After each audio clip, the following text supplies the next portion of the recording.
Red lorry, yellow lorry, red lorry, yellow lorry. Come on. Peter Piper picked a peck of pickled pepper. If Peter Piper picked a peck of pickled pepper, where's the peck of pickled pepper? Over! Cardinal Fang! Fetch the comfy chair. Yes, that's right. Pull up your comfy chair, grab a coffee, sit down and watch. During the meanwhilest... No. Well, hello, it's Dexter and me, and we are back with one of our little midweek gear reviews. And I'm going to talk about my the Benro geared head that I've had for a few months now. I got it back in the early part of this year, and when I did my Q&A, Aaron Cole has asked what my favourite bit of photography kit was, and my answer was that it was my Benro geared head. So I figured, really, I should explain why, and also, at the same time, give my valuable review of this head. I can't show it to you because it's on my tripod holding my XT4 up, but what I'll do, I'll pop up some pictures of it, and I'm pretty sure you all know what a geared head looks like anyway, but all the same, I'll pop up some pictures of it throughout this video, and along with a little sort of like a little bit of video footage as well, and then at the end I will put up some images shot with cameras mounted on this geared head. Now I do use it for photography. I don't really use it as a video head. It normally sits on top of my Benro aluminium tripod, but not for much longer. I'm getting rid of that because it's just not tall enough for me. And my three-legged thing tripod, which I've had for 7 years, is well, one of the legs is rattling, so I've bought a new tripod, and is the upshot of it, and I'll tell you what that is next Tuesday. Right, onto this geared head. So why did I buy it? Well, I've been using my three-legged thing Airhead one for, I don't know, best part of 6 years, I guess, and it's been a good, solid, reliable ball head. But it was always a bit frustrating for getting that composition just right. I'd always sort of get it there, get the camera there, tighten everything up, and then it would move. So you'd always end up like trying to level the camera or get it just right, and it would move, and it was becoming a bit of a faff, to be honest. There's nothing wrong with the head. I'm still going to use it for video, it's fine. But for photography, and for the type of photography I do, which, as you know, is predominantly landscape, but some macro, having that easily or more easily controllable head is a must. So let's talk about the head first. The build quality is absolutely first rate. I've had no problems with it bar one, and I'll come to that shortly. Yeah, the knobs and everything is solid. The thing is, it's a hefty piece of kit. You know, it's quite heavy to lug around, and it does feel pretty bomb-proof. The knobs, the twirly knobs, are very, very firm, very, very satisfying to use, and there is like a quick release thing on it, so you can rotate it and then quickly sort of position your head in a sort of a rough position before you then fine tune it. So you can rotate it, you can go up and down, and you can tilt it sort of on its axis so that it gets the camera nice and level.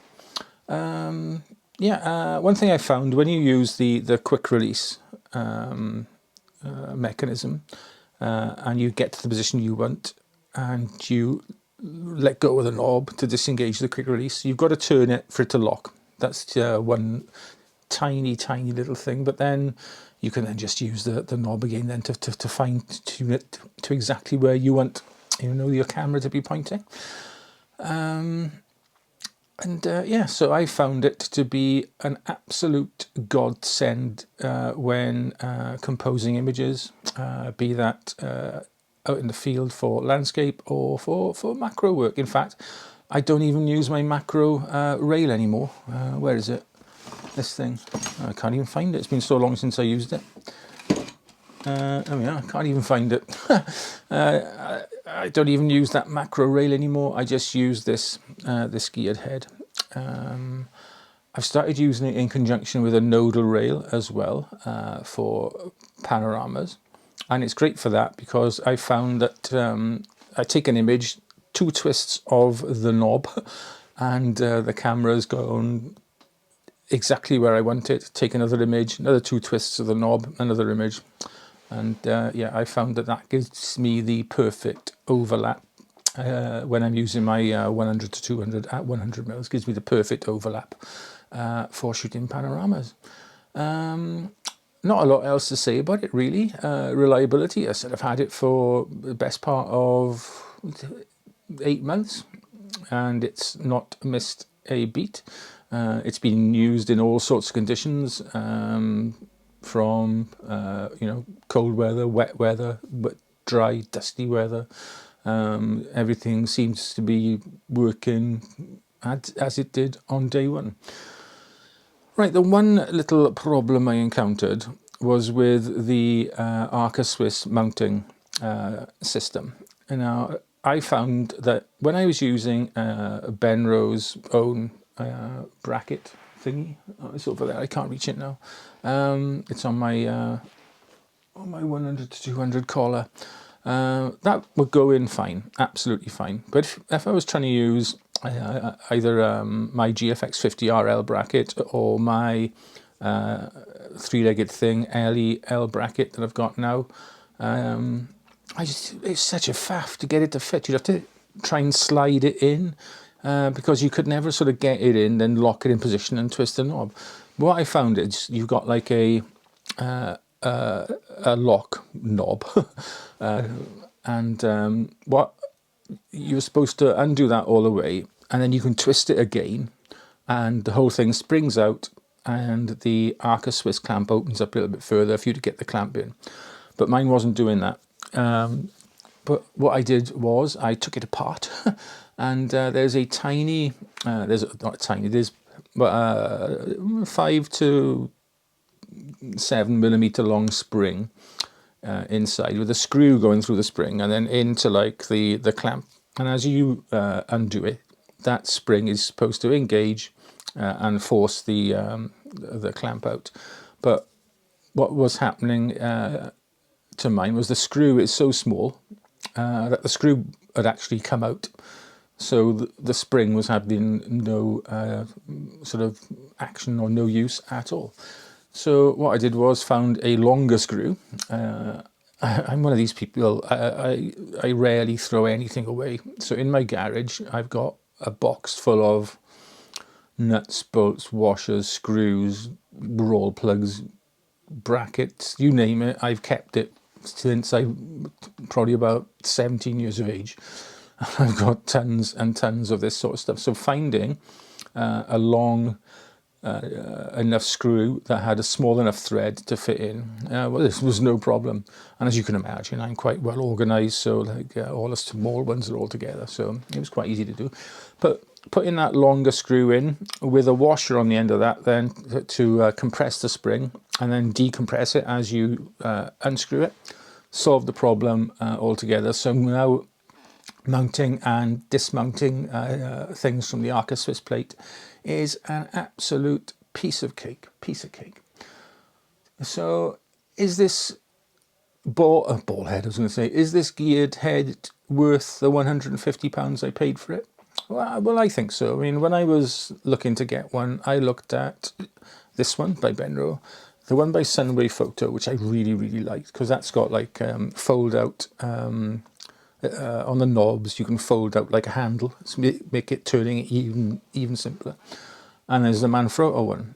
Now, at the time of buying this, I think sort of like shortages were just starting to kick in. So there were no Manfrotto ones, no Sunway Photo ones anywhere in the world. And I got the last Benro geared head in the UK at the time. So Was it worth £150? Have I covered that? Absolutely, yes. It feels like £150 piece of kit then. It's solid, well built, seems to be reliable, works perfectly fine with that one little modification that I made. And I really, really do think it's helped me to get some better images. One that springs to mind in particular is that there's the lone tree near Kenyon Castle in the mist. That was a pig of an image to compose, because I had to make sure that the branches of the tree were not interacting with any other branches. Now, had I been using my ball head, I'd have been there forever, and I think by the time I got it right, the mist would have gone, or it would have started raining, given that this is Wales. Yeah, so using the geared head was an absolute godsend there. Got it sort of roughly in position, and was then able to really, really fine tune that composition to get it just right.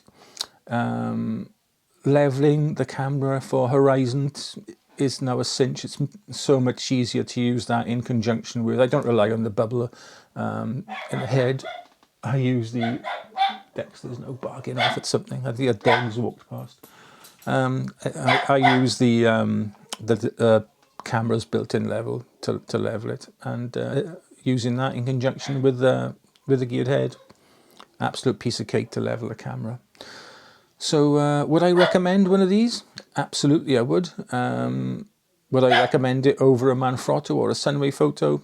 I don't know. They're probably all much of a muchness, to be honest. I've not used the Manfrotto or the Sunway Photo ones, but they're around about the same price. I would imagine they perform equally as well as the Benro one. Yeah, so that's it. I would heartily recommend this geared head to anybody, really. As usual, thank you very much for watching. We hope you found this useful and enlightening. And yeah, take care of yourselves, look after your loved ones and your pets, and as I keep saying, just be a nice person. Enrique, be nice to your mother-in-law in particular. Right, that's it. We're off. We will see you on Saturday. I can't remember what the video is about. I think it might be about developing a photo, maybe, right? If not, it'll be about something. Anyway, we'll see you on Saturday, and if not, we'll see you on Tuesday for the reveal of my new tripod, and I'll let you know what that is then. But if you want to have a guess in the comments below, and guess away. Right, okay. See you next time. Bye-bye.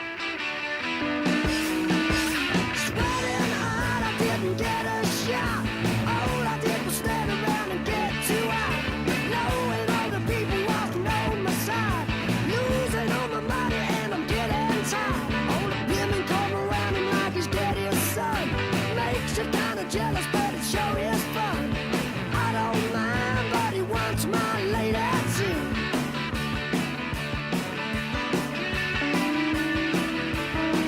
You know the crowd gets bigger.